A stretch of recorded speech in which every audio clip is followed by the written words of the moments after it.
We're at Through This Lens, which is a gallery in downtown Durham.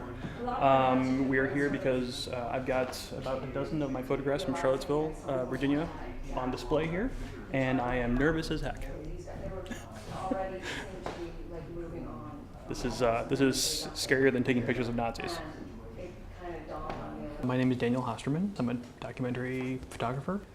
I have been photographing things for, I don't know, maybe 2 or 3 years now. I got my first DSLR when I moved to Texas, which was about 5 years ago. I bought it used on a whim. It was a Nikon D80. I sort of like dabbled with photography at that point, mostly dogs and stuff because I love dogs. And I tried shooting some wildlife and I wasn't terribly successful with that. At the time, I dabbled in street photography some, I kind of just put it away after that. I didn't have a whole lot of luck. I wasn't very successful with my photography. But as far as like photographing protests and movements and such, I didn't really get started on that until actually January 20th of this year, where on a whim, I decided that I would go to J20.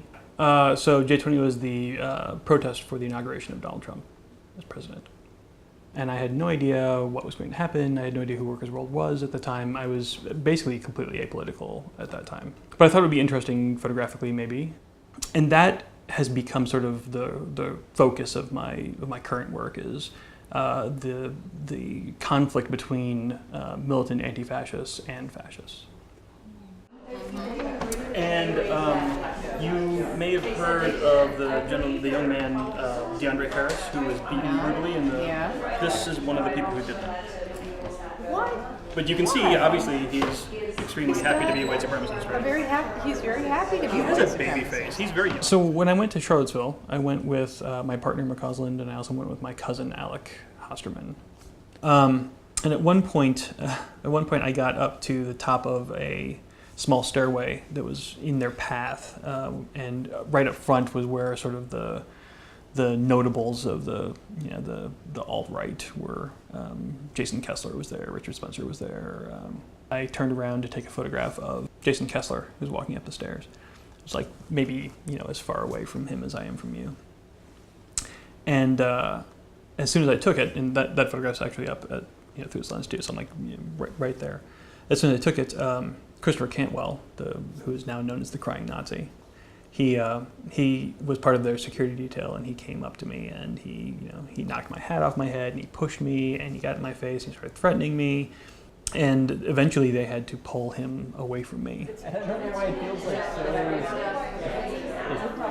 it feels so chummy, so like most like friendly, warm. So we all went to Charlottesville. I contacted Roy Lee at Through This Lens, and I said, "Hey, look, this is a set of photographs that I took at Charlottesville. I was wondering if you would be interested in providing me a little wall space to put these up."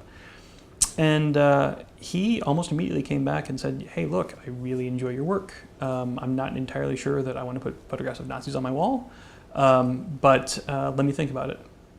Give me a week." And a week later, he had contacted me and said, "Yeah, let's do this." So the exhibition's name is Very Fine People, which is a reference to something that Donald Trump said about the Charlottesville, the protests and the counter-protests, and how there were very fine people on both sides, both the white supremacist side and also the anti-fascist side.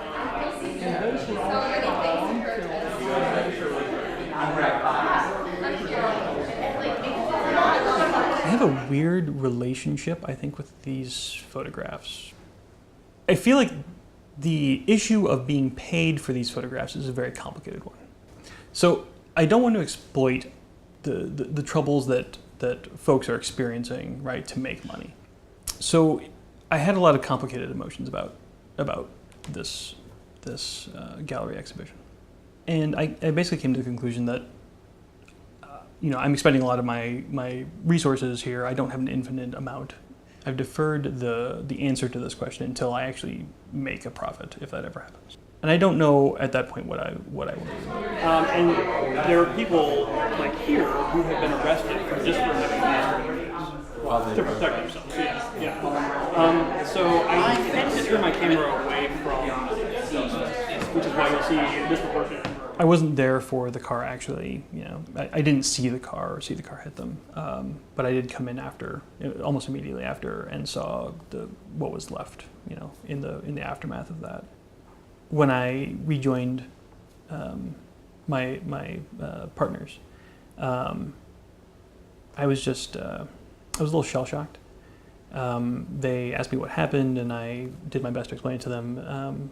But I wouldn't show them any of the photographs, and I still kind of won't. I won't ever show anybody, probably.